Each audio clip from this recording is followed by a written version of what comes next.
Hey everyone, today we are chatting with Renae. She always had her mind set on going to a big school, but she didn't have the moolah. So instead she took a basketball scholarship to go to a community college. She ended up getting her associate's degree, and then she transferred to a 4-year college, kept going there. Now she's the marketing director for Albertsons, the grocery stores.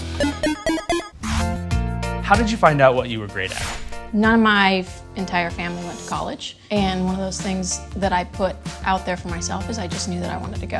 I thought, I'm gonna get a scholarship. So every day in high school, whether or not it was basketball season or not, I was in the gym, and I wouldn't leave the gym until I made at least 30 free throws. Done, period. That was the goal, and that was gonna help me get to college. And then fast forward, I made it, right? I made it to college. I'm here, I can do something cool with this. I'm gonna get my associate's degree, which I went to a 2-year college.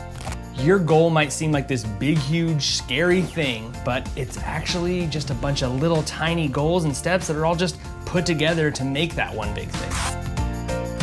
What am I doing to prepare for the future I want? I feel like at this point it's mainly just school. Like school is just, and it's my whole life. I need to take this time after being so busy throughout the whole year to slow down, de-stress, and sort of contemplate where I am in life and where to go next. So I'm still trying to figure out what it is that I want to do, and once I get that figured out, I'll figure out how I'm going to do it. I could probably be interning somewhere and making like use of my free time instead of just like resting whenever I do have free time.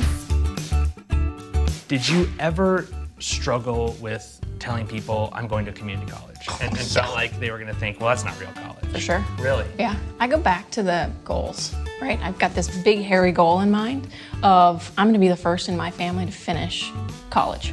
I had these people that wanted to give me a full ride scholarship based off of all the work I had done in high school, right? So I screwed around and got okay enough at basketball that somebody actually wanted to pay me to go play basketball.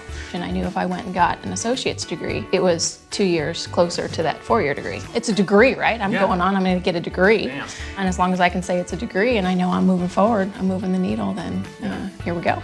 So if you take the humility of, I'm going to a junior college now, but here's what I'm gonna be in the future, because there's enough people out there that don't take the humility and don't take the small steps that they need to because, I don't know, their cool friends might not think they're cool. If I go back to the cool kids in high school that maybe didn't wanna go to college or didn't go to college because they didn't wanna tell their friends they were going to a community college, those are the people that are still making hourly wages. You're gonna have to make a lot of choices in your life. You're gonna make the right ones, you're gonna make some wrong ones. You gotta remember that the dictionary doesn't define you. You define yourself. Did you go in with one major and just say, this is the one all the way through?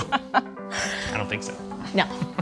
How many times did you switch? 6. 6 times you switched your major? That switching, going back and forth, was that stressful on you? Super stressful. Yeah. You should be brave enough to challenge yourself. Are you really doing what you think you want to do at the end of the day? Don't just do something to say that you completed or checked the box. Make sure that it's leading you to where you want to ultimately go. So I felt the pressure of, God, I just need to finish with a degree. This is costing me money. Every time I change, it's a different set of prerequisites that I need to go to. I landed on marketing, and that's what's helped me do what I'm passionate about doing. And that comes from inside. Never letting somebody tell you what their expectations are of you. So you define yourself. You should set your expectations. So this is what I want to do with my life. This is what I want to be. And I think you're the only limiter to what you can become. Because college is college. And if you go and get that, you're getting closer to your goals and you're getting a huge step ahead of anyone who doesn't go at all.